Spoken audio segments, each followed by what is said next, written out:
Have you ever wondered why a brilliant, maybe even world-changing idea from a university seems to just vanish? It gets published in some academic journal, and then nothing. Well, today we're going to unpack a fascinating piece of research that gets right to the heart of why so many of these groundbreaking ideas never actually reach the people who could use them. All right, let's get into it. So let's just start with a number. And honestly, it's a pretty shocking one. 10. That is the average number of people who read an academic paper from start to finish. Just 10.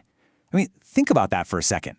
All the years of research, the funding, the incredible brain power, and it's read by a group of people you could fit into a large SUV. This right here is the mystery we're going to solve today. So how do we get from a paper that only 10 people read to research that actually makes a difference? Here's the game plan for this explainer. We're going to start with the problem itself, then we'll dig into why it happens by looking at the rules of academia. From there, we'll shift to the solution, a new framework, a practical blueprint for making an impact, and we'll wrap up with a new vision for what research can and should be. Okay, Section 1, the 10-reader paper. Let's really dive into this massive disconnect between what gets published in academia and what gets used in the real world. You can really see the two different worlds here. On one side, you've got your typical academic article. It's written for other academics. It's dense, it's full of jargon, and it's all about proving how rigorous the methodology is. The result? Well, we know. Hardly anyone reads it.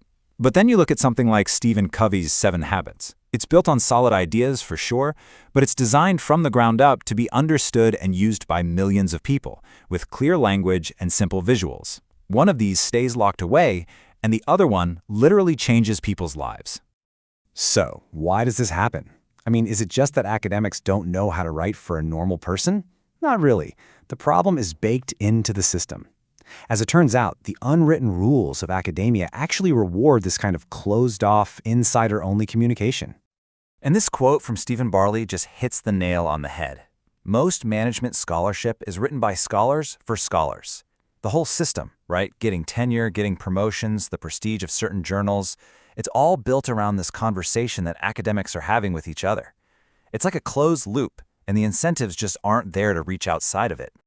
To really understand how this system works, we've got to talk about the sociologist Pierre Bourdieu. He had this powerful idea that academia isn't some pure search for truth. Instead, it's a competitive field, like a sports league, with its own specific rules for winning and its own kind of scoreboard. So here are Bourdieu's key points. He said academics compete for something called symbolic capital. That's things like prestige, fancy titles, and recognition. The whole field becomes self-referential, using its own special language that keeps outsiders out. It tends to reward people for conforming to what's already known, not for taking big risks. And all of this can end up suppressing real innovation. It's a game, and if you don't play by these specific rules, it's hard to win. Let's just focus on that key term for a second, symbolic capital. This is so important. It's the currency of academia.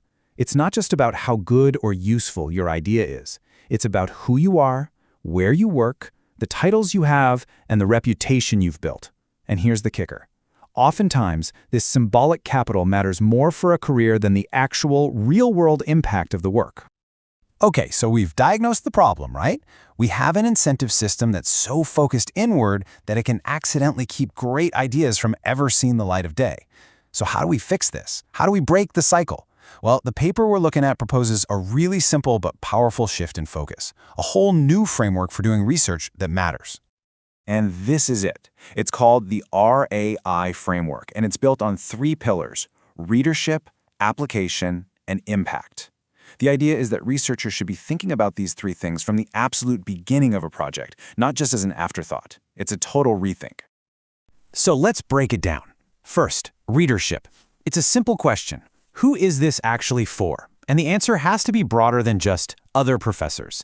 Think about practitioners, students, the public. Second, application. This forces the question, okay, but how can people use this? It's all about focusing on real challenges. And finally, impact. This is the big one. What real change will this create in the world? You can see how this completely changes the entire purpose of doing the research in the first place.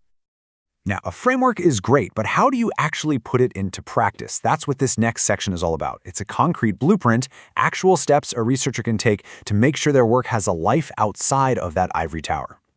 And this quote just sets the stage perfectly. There's a growing feeling from inside academia that something needs to change. Gerard George calls it finding the soul of relevance again. It's about remembering that the goal isn't just to be technically perfect, it's to be useful.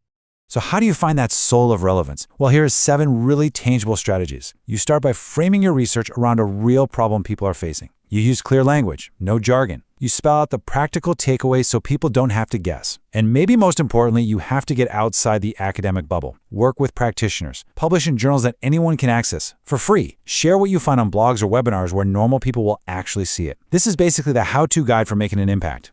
So where does this all lead? In our final section here, we're going to look at the big picture vision. What would it look like if academia wasn't an isolated island, but was a powerful engine for real-world progress? To paint that picture, the paper brings up this amazing model called Pester's quadrant. What it does is it completely gets rid of this false choice between doing pure, basic science and doing applied, practical research. The goal is to be like Louis Pasteur.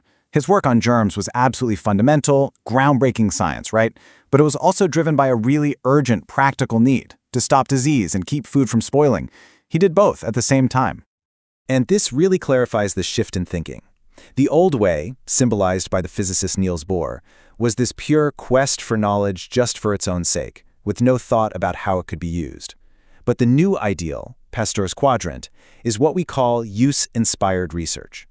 You're still digging for fundamental truths, but you're doing it in a way that's directly tied to solving a real problem for society. It's about having scientific rigor and real-world relevance.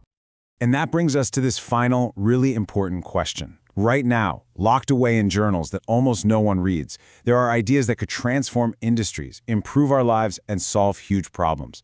The challenge isn't that we don't have great ideas. The challenge is building the bridge to get those ideas to the audience that's out there, waiting for them.